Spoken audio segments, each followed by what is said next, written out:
सुबह फोन लगाता हूँ 11 बजे।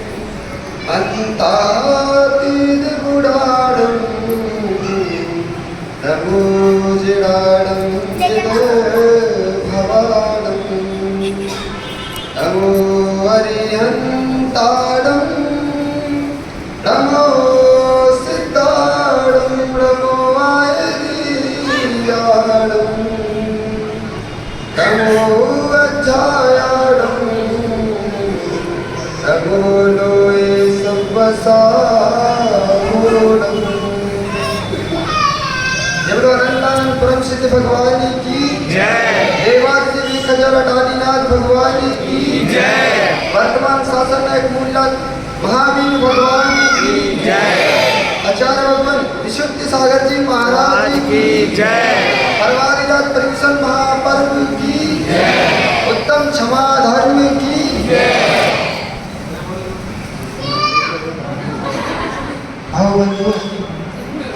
अंतिम तीर्थेश भगवान वर्तमान स्वामी के शासन में हम सभी विराजते हैं।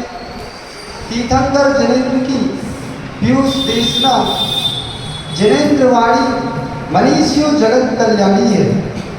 यह सर्वज्ञ शासन नमोस्तु शासन जयवंत हो वीतराग श्रवण संस्कृति।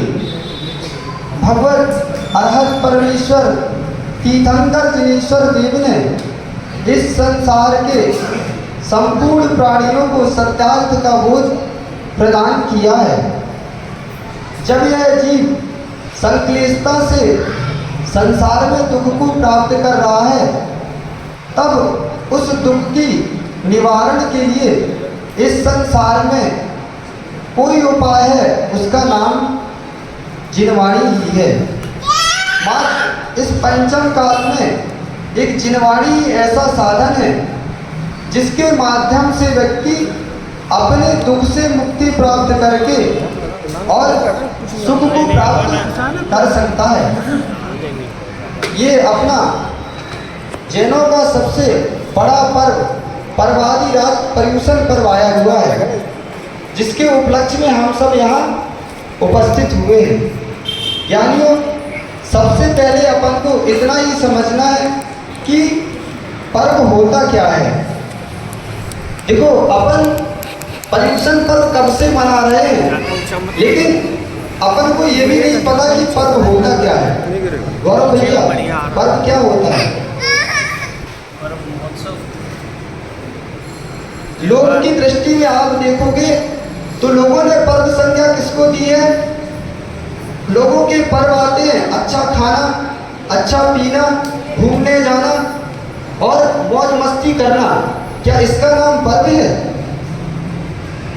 आप अन्य मतों की ओर देखोगे तो अन्य मतों ने इसको नाम ही संज्ञा दे दी, किसको? घूमना, खेलना, अच्छा अच्छा खाना, अच्छे कपड़े पहनना। क्या इसका नाम पर्व है? इसका नाम पर्व नहीं है। श्रवण संस्कृति में पर्व उसे ही कहा गया है जो आत्मा को पवित्र करे, आत्मा को पावन करे, उसका नाम ही क्या है? पर्व है। ये जो पर्युषण पर्व आया है, ये शरीर की रक्षा के लिए नहीं आया, ये पर्यूषण पर्व हम क्यों मना रहे हैं? यदि हमने इससे शरीर को ही अच्छा किया तो पर्यूषण पर्व मनाने का कुछ भी लाभ नहीं मिला। यदि हमारे आत्मा के संस्कारों में इस पर्व के माध्यम से कुछ भी परिवर्तन नहीं हुआ तो पर्यूषण पर्व मनाना व्यर्थ हो गया। क्योंकि जैसे एक व्यक्ति के पास एक गिलास पानी हो और उसको क्या करना है, उसके पास 2 बगीचे हैं। आप ही ले लो पीयूष भैया, आपके पास एक गिलास पानी है और आपके घर में 2 बगीचे हैं। आप बताओ, आपको एक बगीचे को ही हरा भरा उस एक गिलास पानी से इस बगीचे में पानी देते हो तो दूसरा बगीचा सूख जाएगा, और दूसरे वाले बगीचे में पानी देते हो तो पहला बगीचा सूख जाएगा। ये बगीचे की बात नहीं हो रही है, इसके माध्यम से हम आपको बता रहे हैं आप प्रत्येक के पास 2 बगीचे हैं। कौन से? सबके पास 2 बगीचे हैं। एक शरीर रूपी बगीचा है, दूसरा आत्म रूपी बगीचा है। और आपके पास जो साधन है, जो एक गिलास पानी है, वो इतना ही है कि उससे एक बगीचा हरा भरा रह सकता है। एक को पानी देते हो दूसरा सूखता है, दूसरे को पानी देते हो पहला सूखता है। अब इसका निर्णय किसको करना है कि हमें कौन सा बगीचा हरा भरा रखना है और कौन से बगीचे को सुखाना है। एक बगीचा आपका शरीर है, एक बगीचा आपकी आत्मा है। यदि आप आत्मिक द्रव्य की ओर ध्यान देते हो तो शरीर रूपी बगीचा आपका नियम से सूखेगा, और शरीर पर ध्यान देते हो तो आपका आत्मा का बगीचा नियम से सूखेगा। ये हम नहीं कह रहे, इस बात को 5वीं शताब्दी में आचार्य भगवान पूज्यपाद स्वामी महान ग्रंथराज इष्टोपदेश में कहकर गए। उन्होंने एक श्लोक के माध्यम से कहा, यज्जीवस्योपकाराय तद्देहास्योपकारकम, यद्देहास्योपकाराय तज्जीवास्योपकारकम। क्या कह रहे हैं? यज्जीवस्योपकाराय, जिससे जीव का उपकार होता है उससे शरीर का अपकार होता है, और जिससे शरीर का उपकार होता है उससे जीव का अपकार होता है। अब पर्यूषण पर्व चल रहे हैं, कितने लोग आज एकासन किए होंगे, कितने लोग उपवास किए होंगे, तो क्या उनको शरीर को कष्ट नहीं हुआ? जिसने उपवास किया क्या उसको भूख नहीं लगी? उससे शरीर को कष्ट हुआ, लेकिन आत्मा का क्यों किया उसने? कष्ट देने के लिए। उसको पता है कि शरीर को कष्ट होगा, लेकिन आत्मा का कल्याण किससे होगा? हमारी आत्मा का स्वभाव क्या है? भोजन करना। भोजन करना आत्मा का स्वभाव नहीं है। वो आत्मा का स्वभाव कैसा है? अनशन स्वरूपोहम। आत्मा का स्वभाव तो अनशन स्वरूपोहम है, असन नहीं करना ही आत्मा का स्वभाव है। क्या आत्मा के लिए भोजन करते हो आप, कि शरीर को हष्ट पुष्ट करने के लिए भोजन करते हो? तो भोजन करने से शरीर हष्ट पुष्ट होता है, लेकिन आत्मद्रव्य का घात होता है। और जिस क्रिया से आत्मा का घात होता है, कौन सी क्रिया? कसाय, क्रोध, मान, माया, लोभ, इससे आपकी आत्मा का घात होता है, लेकिन उससे आपको शरीर का उपकार दिखाई देता है। आपने किसी को हरा दिया, युद्ध में हरा दिया, उससे आपको लगा कि हमारा शरीर बलवान हो गया, लेकिन शरीर की बलवत्ता का तो पता चल गया, लेकिन आत्मा का घात हुआ कि नहीं हुआ? देखो, बाहर की क्रिया जो दिख रही है जरूरी नहीं है कि उस क्रिया का फल वैसा ही मिले। जब तक उसके, जैसे भैया भी कितनी बार आपसे बोल चुके कि भाव है तो ही भव से बेड़ा पार है, भाव नहीं है तो भव से बेड़ा पार नहीं हो सकता। इन्होंने हिंदी में कहा इसी बात को आचार्य बालीराज स्वामी ने कल्याण मंत्र स्त्रोत में कहा। क्या लिखते हैं वो लिखते हैं, यस्मात् क्रिया प्रतिफलंती न भाव शून्य। यस्मात् क्रिया प्रतिफलंती न भाव शून्य। भाव से शून्य क्रिया कुछ भी करते रहो वो आपको फलवान नहीं हो सकती। जैसे आप पूजा करते हो, विधान कर रहे हो, सुबह लेकिन आप सिर्फ पढ़ रहे हो। देखो वो भैया सुबह पढ़ देते हैं, हम मंत्र बोल देते हैं, तो क्या आपको पुण्य का बंध हो जाएगा? आपको पुण्य का बंध नहीं होने वाला जब तक उस उनके भाव के साथ आप अपना भाव ही नहीं मिलाओगे और जो शब्द लिखे हुए हैं उसके अनुरूप भाव नहीं आएंगे, तो क्रिया से आप मात्र पुण्य का बंध नहीं कर सकते। वो तो ऐसा हो गया, एक थाली की द्रव्य आपने दूसरी थाली में कर दी, एक थाली में रखी थी उसको दूसरी थाली में चढ़ा दिया, लेकिन उससे कुछ भी फल नहीं मिला। फल किससे मिलता है? भाव हुए तो पुण्य का बंध होगा और भाव नहीं हुए तो पाप का बंध होना ही है। भाव बिना क्रिया फल नहीं देती, भाव के सहित क्रिया की गई पुण्य बंध का कारण बनती है। तो आज उत्तम क्षमा धर्म का दिन है। उत्तम क्षमा कहते किसे हैं? उत्तम क्षमा धर्म होते किसकी है? क्षमा धर्म आपका है कि मुनियों का है? देखो आप लोग मना रहे हो उत्तम क्षमा धर्म का दिन, लेकिन यथार्थ में जो उत्तम क्षमा है वो श्रावक के होती ही नहीं है। उत्तम क्षमा कहते किसे है? कार्य उत्पत्ति क्षमा, कारुष्यता की उत्पत्ति न होना ही क्षमा है। बड़ा से बड़ा निमित्त बाहरी आपको मिल जाए तब भी आपके मन में कलुषता ना आए, उसका नाम क्षमा है। थोड़ा सा आप चिंतन करो, आपको तो थोड़ा सा निमित्त मिलता है और आप आग बबूले हो जाते हो। देखो बाहर की जो भी पर द्रव्य है उनसे रक्षा करने से आपका आत्म कल्याण नहीं हो सकता। सिंह आदि को उपसर्ग आने पर द्रव्य के उपसर्ग आने पर उससे मात्र शरीर को कष्ट होता है। आप बैठे हुए हो, सामायिक कर रहे हो, कोई ने आपको एक झप्पड़ मार दिया तो उससे किसका घात हुआ? उससे मात्र आपके शरीर को कष्ट हुआ है। लेकिन ये जरूरी नहीं कि जो आपके गाल में थप्पड़ पड़ा है उससे आपकी भावों में भी फर्क पड़े। ये जरूरी है क्या? पड़ेगा कि नहीं पड़ेगा? पड़ेगा, पड़ेगा ही पड़ेगा। यदि आपने ऐसा कह दिया कि पर के मारने पर मेरे भावों में फर्क पड़ेगा ही पड़ेगा, तो फिर आप कोई भी भगवान की पूजा नहीं कर सकते और जो भगवान यहाँ विराजमान है वो यहाँ होते ही नहीं। होते क्या? आपने कहा जो पर का संयोग, जो उसने प्रतिक्रिया की उससे हमारे भावों में फर्क पड़ेगा ही पड़ेगा, तो फिर भगवान कोई नहीं बन सकता। बन सकता है? कोई भी नहीं भगवान बन सकता। जो भी भगवान बने उन्होंने बड़े बड़े उपसर्ग सहे हैं। पर के उपसर्ग करने पर भी जिन्होंने सिर्फ पर के कष्ट को शरीर तक ही माना है, अपने भावों पर उसका प्रभाव नहीं पड़ने दिया, वही जीव भगवान बन पाया है। और जिनने उनकी प्रतिक्रिया को अपने भावों में लिया वो जीव भगवान नहीं बन पाया। देखो बदलाव होता है तभी कुछ कार्य होता है। आपने पद्म पुराण पढ़ा होगा, राम भगवान को सीता से कितना राग था कि नहीं? सीता जी से उनको इतना राग था कि जब रावण सीता को हरण करके ले गया तो वो पागल हो चुके थे। जंगलों में जाके पत्तों पत्तों से पूछते थे कि मेरी सीता को किसी ने देखा क्या? कोई भी मिलता था उससे पूछते थे कि मेरी सीता को तुमने देखा क्या? लेकिन कौन बताए? पेड़ों से पूछते थे, पत्तों से पूछते थे। क्यों? ये राग।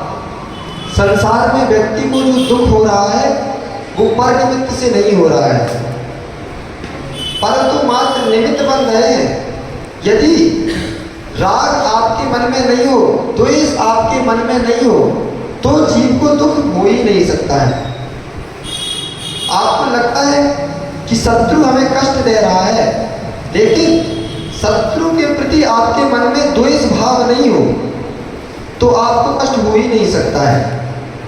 पूछो उन वीतरागी मुनियों से, ये जो मुनि जंगलों में साधना कर रहे थे और उनको ऐसे निमित्त मिल गए कि उन्होंने उनके शरीर पर घोर उपसर्ग किया, लेकिन उनने तो उस उपसर्ग को एक उपसर्ग मान के ही टाल दिया।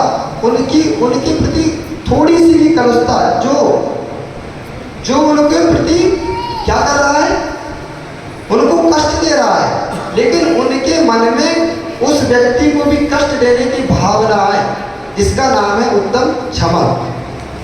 अब हमें चिंतन करना है, ऐसे हमारे पास भाव है क्या? हमारे लिए तो कोई थोड़ा सा बुरा कर दे तो हम सोचते हैं कि हम तो उसका डबल बुरा करेंगे, ऐसे सोचते हो आप लोग? ऐसा जब तक भाव होगा तब तक जीव अपना कल्याण नहीं कर सकता है। पर ने जो आपको दुख दिया है उसको ऐसा मानो कि मेरा पूर्व कर्म का उससे कुछ संयोग रहा होगा, इसलिए मुझे वो कष्ट देने आ गया, लेकिन वो मुझे कष्ट नहीं दे रहा है। कष्ट मुझे कौन दे रहा है?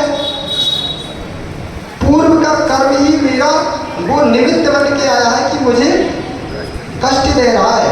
ऐसी भावना जिस दिन मन में हो जाएगी उस दिन आपको भगवान बनने में देर नहीं लगेगी। कोई भी जीव हो, पर को जब तक दोष देते रहोगे तब तक भगवत्ता प्रकट नहीं हो सकती। भगवत्ता प्रकट करने के लिए तो स्व को ही दोष देना पड़ेगा। हम तो सीता जी के जीव से भी कमजोर हैं।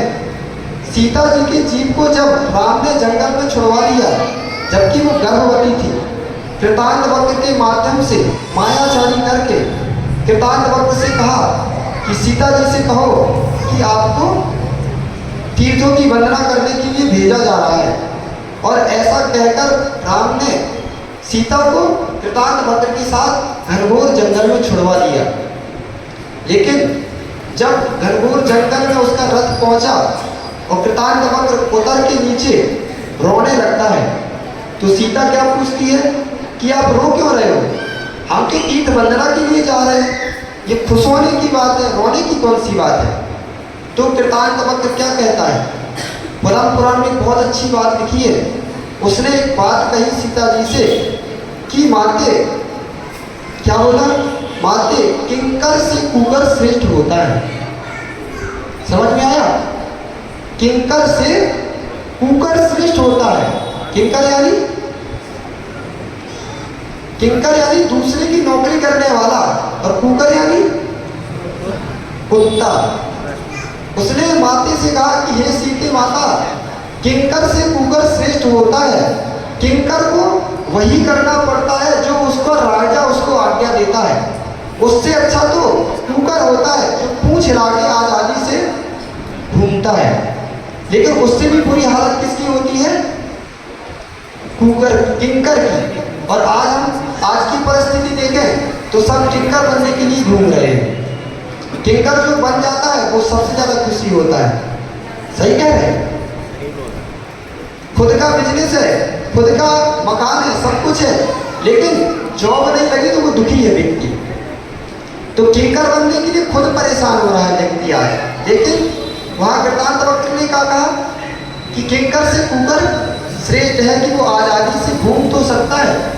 आपके पर्यूषण पर्व चल रहे हैं, जो जॉब कर रहे होंगे, यदि उनको 2 दिन की भी छुट्टी चाहिए तो मिल जाएगी। जाना पड़ेगा बॉस के पास कि सर हमारे पर्यूषण पर्व चल रहे हैं, हमें 2 दिन की छुट्टी चाहिए, फिर भी नहीं मिलेगी तो कुछ नहीं कर सकता। उसको तो ऑफिस जाना ही पड़ेगा, पूजा छोड़ देगा। जो साल भर में आपके आत्म कल्याण के लिए 10 दिन मिले उनको छोड़ देगा, लेकिन ऑफिस तो उसको जाना ही पड़ेगा।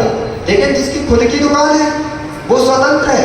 उसने तो जब मन किया उसने शटर बंद की कि चलो भैया दुकान तो हम साल भर चलाते हैं, अब 10 दिन हमारी आत्म कल्याण के लिए आए हैं। उसने दुकान बंद की और आके बढ़िया निर्विकल्प भाव से पूजा पाठ कर रहा है और भगवान की स्तुति कर रहा है। तो कौन अच्छा है, खुद का बिजनेस करने वाला कि जॉब करने वाला? देखो आप कह जरूर दोगे यहाँ कि जो खुद का बिजनेस कर रहा है वो अच्छा है, फिर भी प्रयास किसका व्यक्ति करता है? जॉब करने की ही करता है। तो कृतांत वक्र ने सीता जी से ऐसा कहा तो उन्होंने पूछा कि ऐसा क्या हो गया? तो सीता जी से कृतांत वक्र ने कहा कि हे माते, आपको हम तीर्थ वंदना के लिए लेकर नहीं आए हैं, हमें तो आपको जंगल में छोड़ने का आदेश दिया गया है। तो सीता को बेहोश हो गई, उसको होश चला गया। तब कृतांतवक्र ने उनको उठाया और उनसे कहा कि माता धैर्य रखो, आपका पूर्व कर्म का उदय ऐसा आया कि आपके जीवन में ऐसा संकट आ गया। तब सीता ने कृतांतवक्र से क्या कहा, ये बहुत ध्यान देने वाली बात है कि सीता कितनी बहादुर नारी थी कि ऐसा कर्म का संयोग पाकर भी उसने कृतांतवक्र से कहा, क्रोध नहीं किया। आप सोचो यदि आप होते तो राम को 1000 गाली देते कि राम कैसा जीव है, मेरे गर्भवती होने पर भी उसने मुझे जंगल में छुड़ा दिया। ये भी नहीं सोचा कि इन बच्चों का जन्म कहाँ होगा, वो जंगल में छोड़ दिया। लेकिन सीता ने ये कुछ नहीं कहा। सीता ने कृतांतवक्र से क्या कहा, सीता कृतांतवक्र से कहती है कि जाओ राम से मेरा एक ही संदेश कह देना कि जिस प्रकार लोक अपवाद के भय से तुमने सीता को छोड़ दिया, ऐसे ही लोक अपवाद के भय से कभी भी जिन धर्म को मत छोड़ देना। सीता को क्यों छोड़ा था राम ने, क्यों छोड़ा था? सीता निर्दोष थी, लेकिन एक धोबी पहुंच गया राम के राज्य में और उससे बोला कि जब राजा ही गलत काम करेगा तो प्रजा का क्या होगा। कहती ना, जब मेढ़ ही खेत को खा जाए तो फिर कौन कौन रक्षा कर सकता है। तो राम ने कहा ऐसा क्या हो गया। तो उन्होंने कहा, उस धोबी ने उनसे कहा कि आपकी सीता रावण के घर में इतने दिन रहकर आई, वो शुद्ध कैसे हो सकती है। इतना सा अपवाद जो राम को पता भी था कि सीता शुद्ध है, फिर भी सीता को राम ने जंगल में छुड़वा लिया लोक अपवाद के भय से। ज्ञानी जीव की यही पहचान है। ज्ञानी जीव कोई भी ऐसा काम नहीं करता जिससे उसका लोक अपवाद हो जाए। आपका काम शुद्ध भी है, यद्यपि शुद्धम लोक विरुद्धम ना करणीयम ना चरणीयम। ये पूर्वाचार्यों ने इतना अच्छा सूत्र दिया, यद्यपि शुद्धम लोक विरुद्धम ना करणीयम ना चरणीयम। यदि आप शुद्ध हो, लेकिन यदि कोई ऐसा कार्य है जो लोक के विरुद्ध है, वो व्यक्ति को ना उसका आचरण करना चाहिए ना उसका पालन करना चाहिए। कैसा कार्य? जैसे आप हो, किसी से बात करने से किसी व्यक्ति को आपके प्रति शंका होती है और आपके प्रति लोक अपवाद फैलता है। जैसे आपकी शादी हो चुकी, किसी पर स्त्री से आप बात करोगे तो आपका लोक अपवाद हो जाएगा। यद्यपि आप धर्म की चर्चा कर रहे थे, लेकिन यदि लोक अपवाद उससे फैलता है तो ना आपको वो कार्य करना चाहिए ना उसकी अनुमोदना करना चाहिए, क्योंकि लोक अपवाद होने से संसार में जीव को बहुत कष्ट भोगना पड़ता है। चिंता होते हुए भी वो जीव मानसिक कष्ट भोगता है। तो ऐसी क्षमा, सीता की जैसी क्षमा भी यदि हमारे हृदय में धारण कर ले हम, तो हमारा नियम से कल्याण होगा ही होगा। इतना बड़ा घोर उपसर्ग आने के बाद भी सीता ने राम को कुछ नहीं कहा। आज की माता होती तो सीता को पहले जेल में पहुंचा देती, राम को जेल पहुंचा देती कि इसने हमारे साथ इतना गलत किया। पहुंचाती कि नहीं? बिल्कुल नियम से पहुंचाती। लेकिन सीता के धैर्य की आप चिंतन करो कि कितना धैर्य उस नारी के अंदर था कि ऐसा उपसर्ग सहने के बाद भी उसने राम को कुछ नहीं कहा। मात्र एक ही शब्द कहा कि जैसे राम ने लोक अपवाद के भय से मुझे छोड़ दिया, वैसे जिन धर्म को नहीं छोड़ना। ऐसे ये होती जिन धर्म में प्रीति। आपके जीवन में तो थोड़ा सा कष्ट आ जाए तो आप जिन धर्म को छोड़ के कहाँ कहाँ भागते हो, जबकि आप पढ़ते रोज हो। पूजा में क्या पढ़ते आप? विघ्नोगा प्लवयांति साकिनी भूतपन्न गहा विषम निर्विस्ताम याति स्तुति माने जिनेश्वरे। पढ़ते हो, क्या इस पे आपका सच्चा श्रद्धान है? जब आपके जीवन में विघ्न आता है तो किसको याद करते हो? किसको? भगवान को याद करते हो? भगवान को याद करते हो तो बहुत अच्छा है। लेकिन जब जीवन में थोड़ा सा भी कष्ट आता है तो व्यक्ति भगवान को पहले भूल जाता है और कहाँ बनता है? किसी ने कह दिया भैया वहाँ एक बाबा रहता है, आप तो वहाँ चले जाओ, आपका संकट नियम से दूर हो जाएगा। तो आप पहले भगवान को छोड़ के उस बाबा के पास पहुंच जाओगे। पहुंचोगे कि नहीं? अब आप सोचो, आपका श्रद्धा चिनागम के ऊपर है कि कुमार्ग पर है? आचार्य भगवान समंत भद्र स्वामी ने कहा कि जो सच्चा सम्यक दृष्टि जीव होता है वो एक गाथा के माध्यम से उन्होंने कहा, भयासा स्नेह लोभाचे कुदेगम लिंगनाम प्रणामम विनियम छेदे ना कुरु शुद्ध दृष्टिया।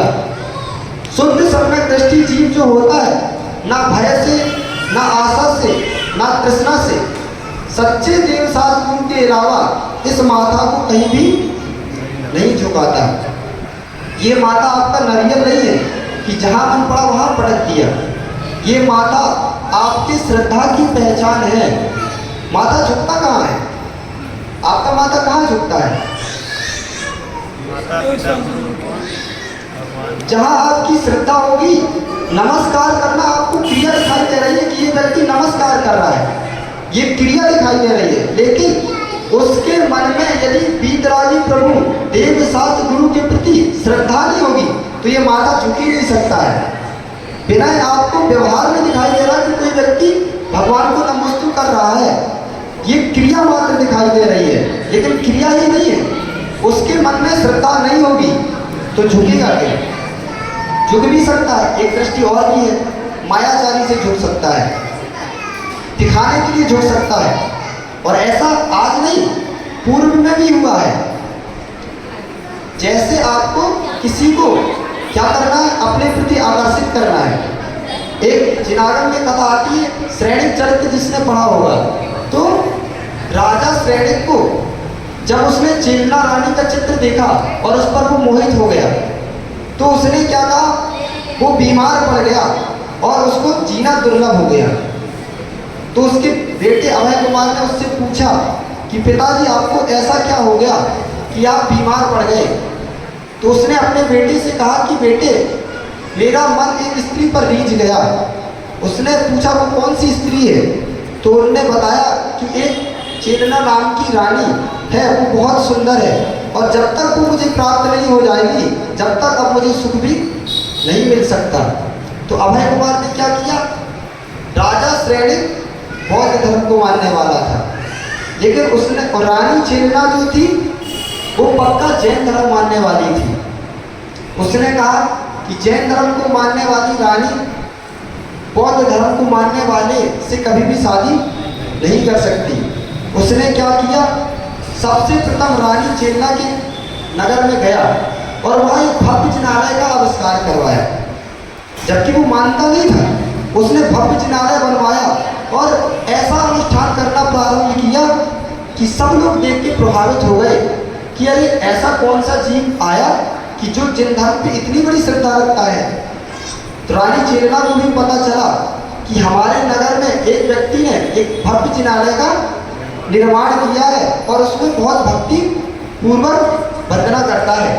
तो रानी चेलना भी उस मंदिर में दर्शन करने के लिए गई और अभय कुमार ने उस रानी चेलना को वहाँ देख लिया। तो रानी चेलना उससे प्रभावित हो गई। किससे? अभय कुमार से। क्यों? जबकि वो उसको दिखाने के लिए जिन धर्म की भक्ति कर रहा था। ऐसा होता कि नहीं? ऐसा हो सकता है। ये माया आचारी का धर्म है, ये रियल धर्म नहीं है, ना इससे पुण्य का बंध होने वाला है। ये माया परिणाम चल रहा था। उसको तो क्या चाहिए था कि चेलना मुझसे प्रभावित हो जाए और मेरे साथ मेरे नगर चली जाए। तो जब उसने देखा कि रानी चेलना मुझसे प्रभावित हो गई तो उसको बहला फुसलाकर वो अपने साथ कहाँ ले आया, अपने नगर में ले आया और राजा श्रेणिक को सौंप दिया। लेकिन ये होता जिन धर्म पे सच्चा श्रद्धान। रानी चेलना का जिन धर्म पे ऐसा श्रद्धान था कि जब वो उस नगर में पहुंची और उसने देखा कि यहाँ तो जैन धर्म का कुछ भी प्रभाव नहीं है, यहाँ तो सब बौद्ध धर्म को मानने वाले हैं, तो भी रानी ने अपनी हार नहीं मानी। उसने राजा श्रेणिक को जैन धर्म पर श्रद्धा स्थापित करा दी, लेकिन उसने अपनी श्रद्धा को समर्पित नहीं किया। देखो ऐसे पूर्व में जीव हो चुके, ऐसे श्रद्धा रखने वाले जीव जैन धर्म में हो चुके हैं। श्रद्धा है तो ही मोक्ष मार्ग है, श्रद्धा वाला मोक्ष मार्ग नहीं है। मोक्ष का मार्ग क्या है? तत्वार्थ पढ़ते हैं आप लोग, क्या है मोक्ष का मार्ग? कोई को नहीं पता। पहला सूत्र ही आप पढ़ते हो, सम्यक दर्शन ज्ञान चरित्राणी मोक्ष मार्ग। जब तक सच्ची श्रद्धा, सच्चा ज्ञान, सच्चा चारित्र नहीं होगा तब तक जीव मोक्ष मार्गी कभी भी नहीं है। सबसे पहली बात है श्रद्धा। श्रद्धा होगी तभी मोक्ष मार्ग में व्यक्ति आगे बढ़ेगा, श्रद्धा नहीं तो कुछ नहीं। श्रद्धा से ही आपका घर चल रहा है, श्रद्धा से ही संसार चल रहा है, श्रद्धा से ही धर्म चल रहा है और श्रद्धा से ही सब कुछ कार्य हो रहे हैं। कैसी श्रद्धा? आप डोंगरगढ़ भगवान की वंदना करने के लिए गए, आपने ड्राइवर के प्रति श्रद्धा नहीं होती तो आप डोंगरगढ़ जा ही नहीं पाते। श्रद्धा है कि नहीं? ड्राइवर के प्रति आपकी पूर्ण श्रद्धा है कि ये गाड़ी अच्छे से चलाएगा और मुझे वहाँ तक लेकर जाएगा। श्रद्धा नहीं होती तो आप गाड़ी में बैठते ही नहीं। तो आपका जो वो व्यवहार चल रहा है वो भी श्रद्धा से ही चल रहा है। बेटा गया, मम्मी मुझे भूख लगी है भोजन दो, और माँ ने उसको भोजन दिया। यदि माँ के प्रति बेटे की श्रद्धा नहीं होगी तो बेटा भोजन नहीं कर सकता। कर सकता क्या? उसको ये भी तो शंका हो सकती है, माँ ने मेरे भोजन में कहीं जहर मिला दिया हो तो। लेकिन उसके मन में माँ के प्रति सच्ची श्रद्धा है कि माँ जो मुझे भोजन देगी वो मेरे लिए हमेशा अच्छा ही होगा। बस ऐसी श्रद्धा हमारी देवशास्त्र गुरु के चरणों में भी होनी चाहिए। जैसी श्रद्धा आपकी रोटी के प्रति है, भूख लगती है तो कहाँ जाते हैं? सबसे पहले भूख लगती है तो आप रोटी के पास भागते हो। आपको सच्ची श्रद्धा है कि भूख हमारी मिटेगी तो किससे मिटेगी? रोटी के खाने से, रोटी के पास जाने से हमारी भूख मिटेगी। ऐसे ही हमारे संसार का अंत होगा। ऐसी आपकी सच्ची श्रद्धा होना चाहिए कि जब तक देवशास्त्र के चरणों में हम नहीं जाएंगे तब तक हमारे संसार का अंत नहीं हो सकता। ऐसी श्रद्धा जैसी आपकी रोटी प्रति श्रद्धा है।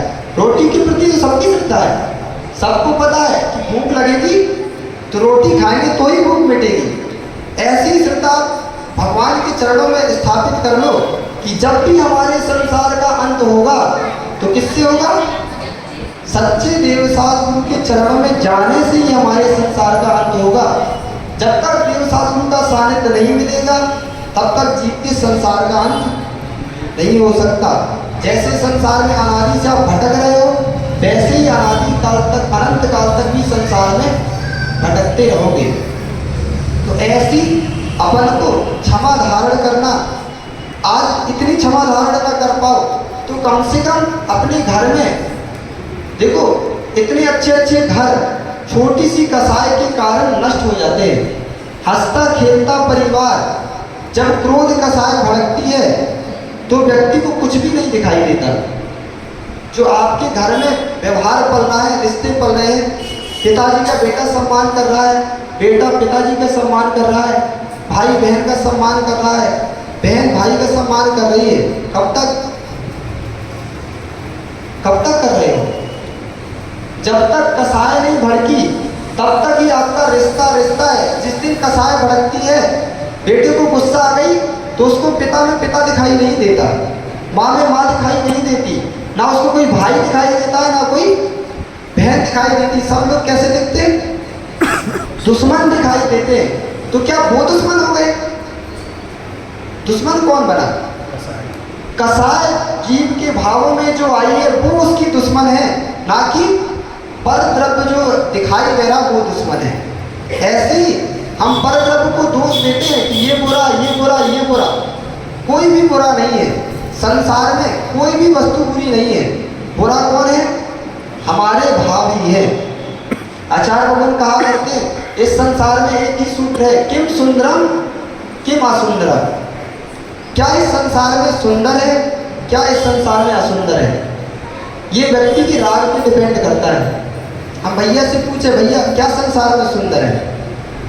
बताओ क्या सुंदर है? आप कहोगे संगीत सुंदर है। आपसे पूछेंगे क्या सुंदर है?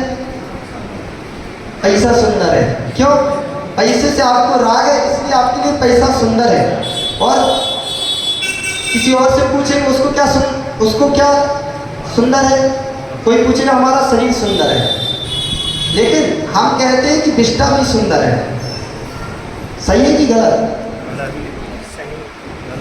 जो शरीर से आपके निकलने वाली विष्ठा है वो भी बहुत सुंदर है कि नहीं? नहीं है? ये आपकी दृष्टि है। आपने कहा कि विष्ठा सुंदर नहीं है, लेकिन आचार्य भगवान ने तो सूत्र लिखा है, किम सुंदरम किम असुंदरम। इस संसार में ना कोई वस्तु सुंदर है ना कोई वस्तु असुंदर है। विष्ठा कैसे सुंदर होगी? आप कह रहे हो कि विष्ठा सुंदर है असुंदर है, लेकिन एक सुअर से जाके पूछो आप कि विष्ठा सुंदर है कि असुंदर है। जिस विष्ठा को आप देखना पसंद नहीं करते हो, उस विष्ठा को वो सुअर बड़े चाव से भोजन के रूप में ग्रहण करता है। अब विष्ठा को आप असुंदर कैसे कह सकते हो? यदि असुंदर ही होती तो सुअर ने उसको ग्रहण चाव से कैसे कर दिया? उसके लिए वही वस्तु सुंदर है, आपके लिए वो वस्तु असुंदर है। इसीलिए आपकी दृष्टि सुंदर है तो संसार सुंदर है, और दृष्टि असुंदर है तो सारा संसार असुंदर है। लेकिन वस्तु सुंदर असुंदर होती ही नहीं। आपने जैसे कहा पैसा हमारे लिए सुंदर है, लेकिन जिस योगी ने संसार का सारे मोह राग द्वेष का त्याग कर दिया हो, उसके चरणों में तो संसार की सारी विभूति आप समर्पित कर दो, वो तो उसको नजर उठाकर भी नहीं देखता। देखता है क्या? यदि सुंदर ही होती तो उसको ग्रहण करना चाहिए था, लेकिन वो भी सुंदर नहीं है। क्यों? क्योंकि योगी की दृष्टि बाह्य द्रव्य में है ही नहीं। उसके लिए तो एकमात्र सुंदर क्या है? उसका निज आत्म द्रव्य जो है उसके लिए वही सुंदर है, और आपके लिए वो अभी असुंदर दिखाई नहीं दे रहा है। क्यों? क्योंकि आपकी उस पर दृष्टि नहीं है। इसलिए वस्तु को सुंदर असुंदर कहना आज से बंद कर देना, अपनी दृष्टि को सुंदर असुंदर कहना देखना प्रारंभ करना। लोगों की दृष्टि होती, आज आपको कोई ज्योतिषाचार्य यहाँ आ जाए तो सबसे पहले गौरव भैया जाएंगे, पंडित जी हमारा हाथ देख लो, मेरा भविष्य में क्या होने वाला है। सब कोई जाएगा, तुरंत भागेंगे कि भैया देखने वाला ज्योतिषी आ गया, मेरा हाथ देख लो, मेरा भविष्य क्या होने वाला है। लेकिन भविष्य बताएगा कौन? जो व्यक्ति ज्योतिषी के पास हाथ दिखाकर अपना भविष्य पूछ रहा है, वो व्यक्ति वैसे ही पागल है जैसे एक विद्यार्थी पेपर लेकर आए। आप पेपर लेकर आए भैया कॉलेज में, और पिताजी से पूछते हो कि पिताजी मैं पास होऊंगा कि फेल होऊंगा। अब बताओ, पिताजी को पता है कि आप पास होंगे कि फेल होंगे, कि जिसने पेपर दिया है उसको पता है कि मैं पास होऊंगा कि?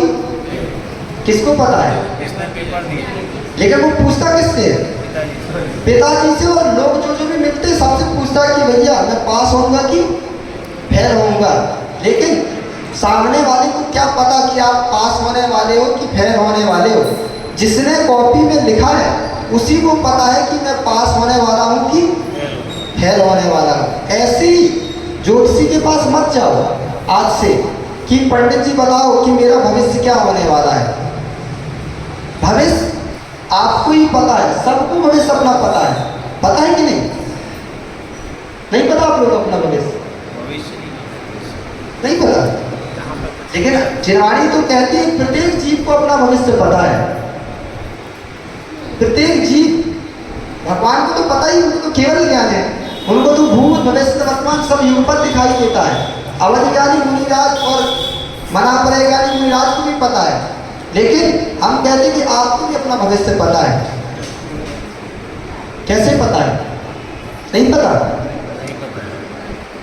भविष्य पता करने के लिए छोटा सा सूत्र आज याद करके जाओ, उस सूत्र के माध्यम से आप अपना भविष्य जान जाओगे नियम से।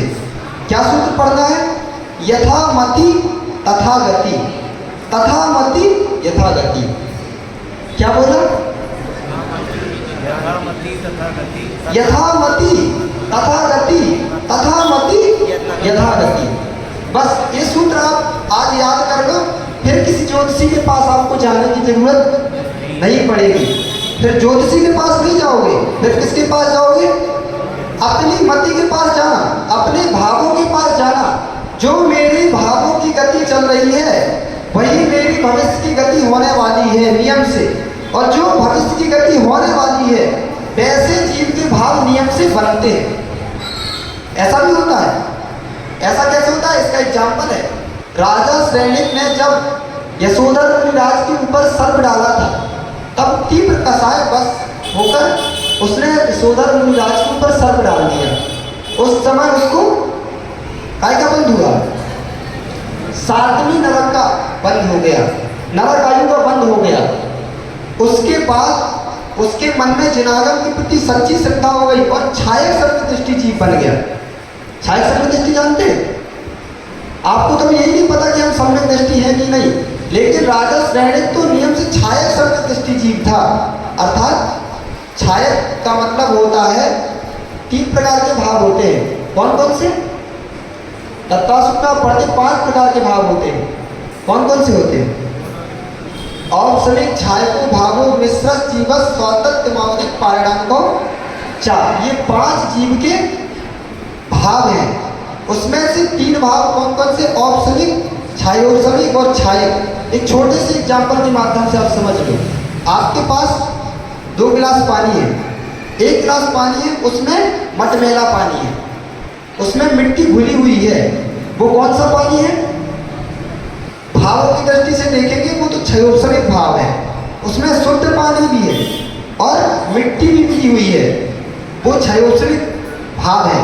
जैसे आपके मन में भी शुद्ध धर्म ध्यान भी है, धर्म ध्यान भी चल रहा है, लेकिन कसाय भाव भी है। कसाय भाव नहीं है क्या? है। क्या हुआ है? लेकिन वो उपसम हुई है। कैसे? हरा दिया आपने पानी को तो मिट्टी और पानी घुल मिल के आपको एक दिख रही है, लेकिन वो एक नहीं है।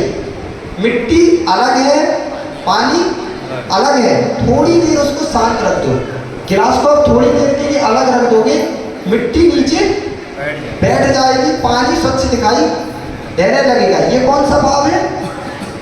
औपसमिक भाव है। उपसम होना, शांत होना। मिट्टी क्या जो घुली मिली थी पानी में वो शांत हो गई और पानी स्वच्छ दिखने लगा, ये उपसम भाव है।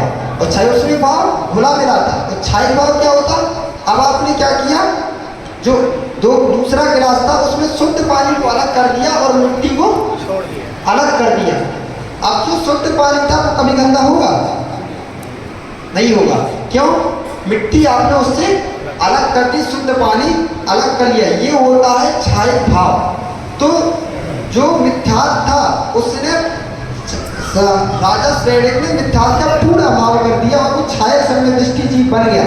वो अब मिथ्या दृष्टि कभी भी संसार में नहीं होगा। ऐसा छायक सम्यक दृष्टि जीव भी भाव सम्यक दृष्टि होने के बाद भी जो नरक आयु को बंद कर लिया था वो उसको टाल नहीं सका।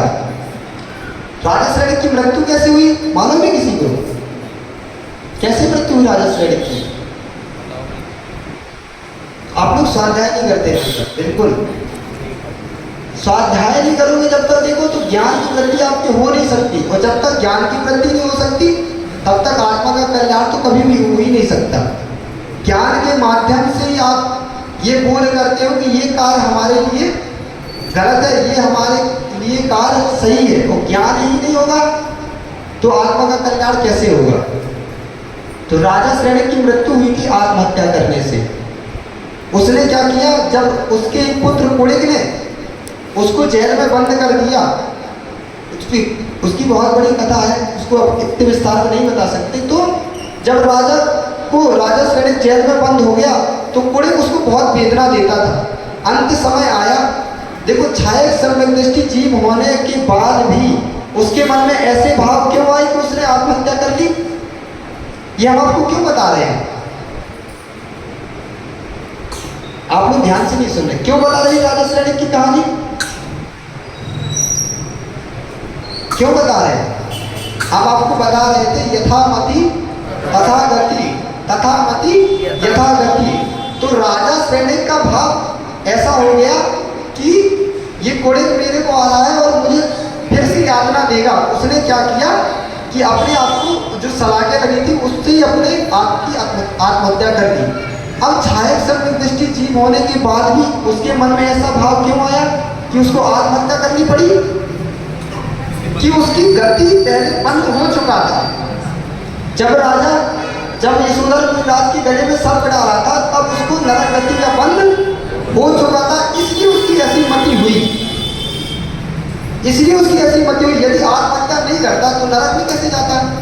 यदि वो भगवान की भक्ति करके समाधि करके मरण करता तो मोक्ष नहीं चला जाता। लेकिन मोक्ष तो जाना ही नहीं था। जाना कहाँ था? जाना फिक्स हो चुका था कि नरक ही जाना है।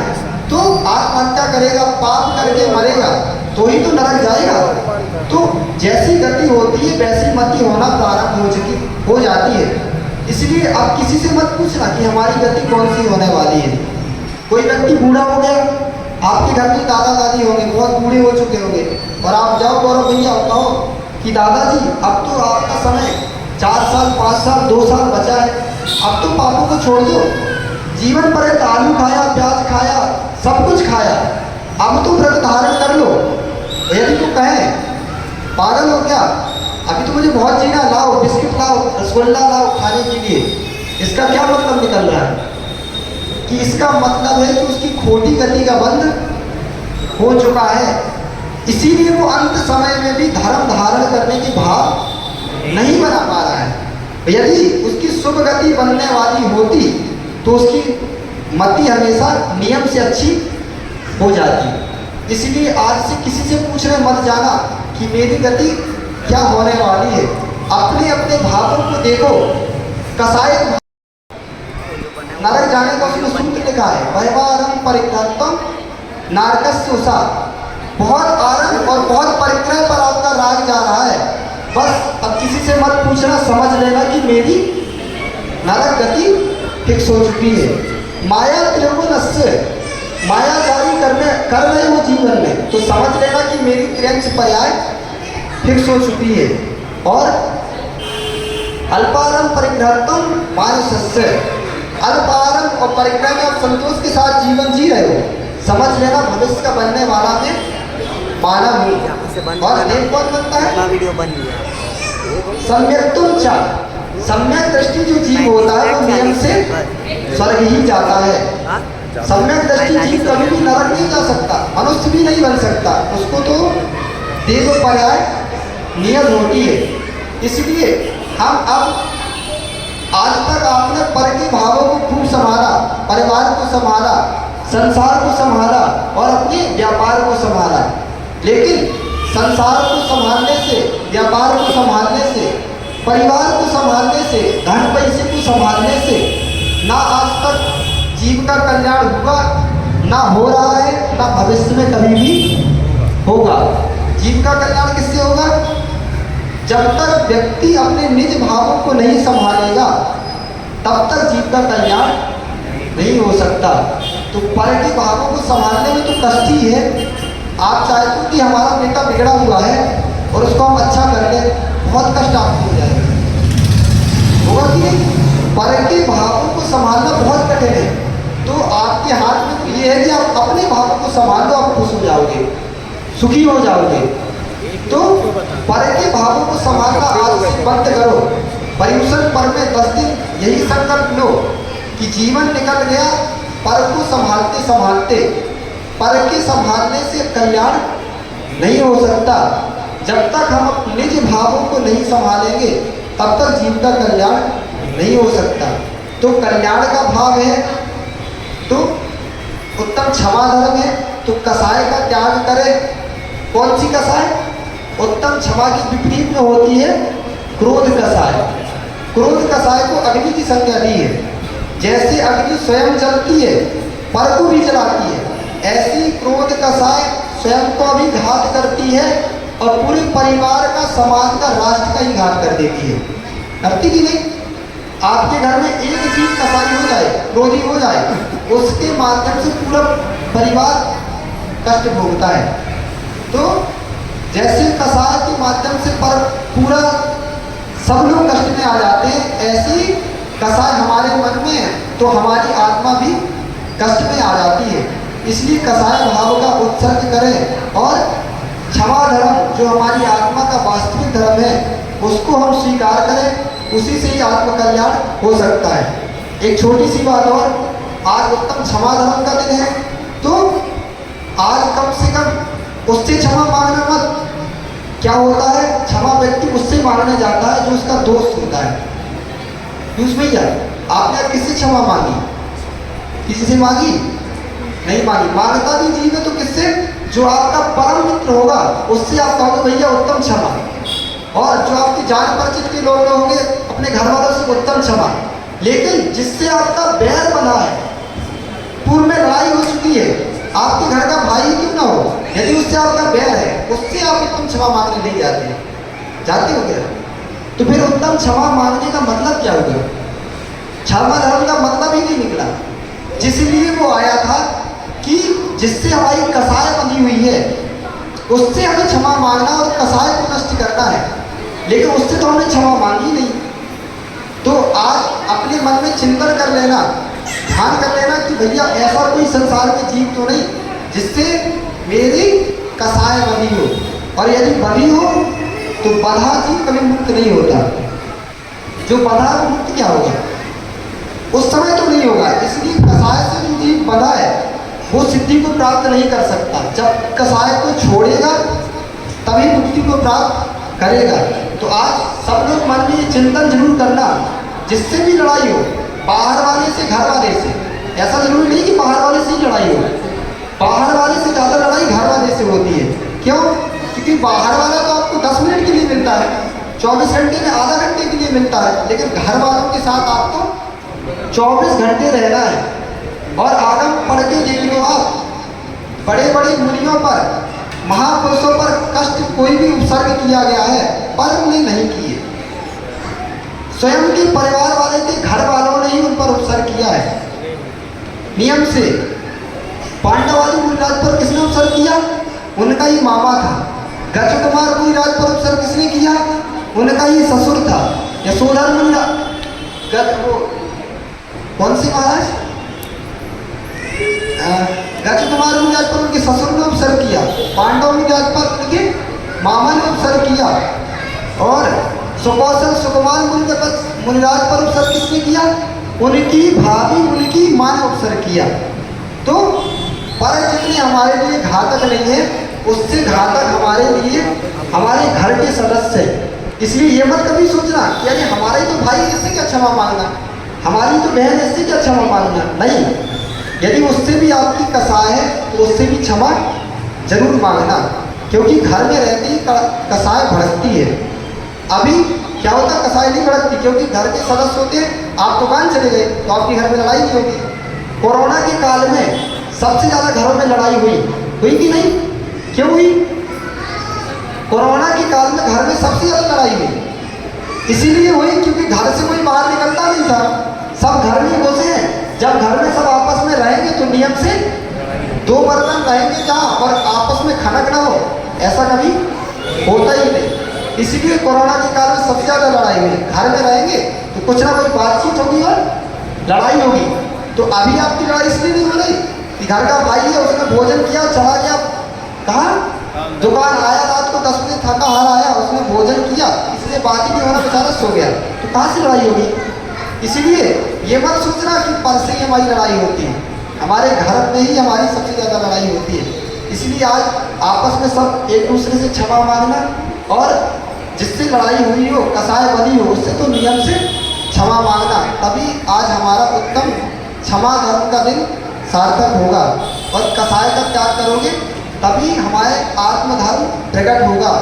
जैसे उबलते पानी में आदमी चेहरा नहीं देख सकता, आप ठंडे पानी में चेहरा देखोगे तो दिख जाएगा, लेकिन उबल रहा हो पानी, उसमें कोई ने चेहरा देखा आज तक? उबलते पानी में चेहरा नहीं दिखता, ठंडे पानी में ही व्यक्ति को अपना चेहरा दिखाई देता है। ऐसे ही आत्मा के उबलते भावों में, कसाई भावों में आप निज आत्मधर्म का दर्शन, निज भगवत्ता का दर्शन होता ही नहीं। जब कसाय भाव शांत होते हैं तभी हमारी आत्मा में परमात्मा का दर्शन हो पाता है। इसलिए यदि आप भी अपनी आत्मा को परमात्मा का रूप देना चाहते हो तो कसाय भाव को बंद करो, शांत करो, और अभाव करने का प्रयास करो। उत्तम क्षमा आदि जो 10 धर्म है, जो हमारा स्वभाव है, उसकी प्राप्ति का हम लक्ष्य रखेंगे, तभी हमारा आत्म कल्याण होगा। इसी मंगल भावना के साथ भगवान महावीर स्वामी की, आचार्य भगवान विशुद्ध सागर जी महाराज की, उत्तम क्षमा धर्म की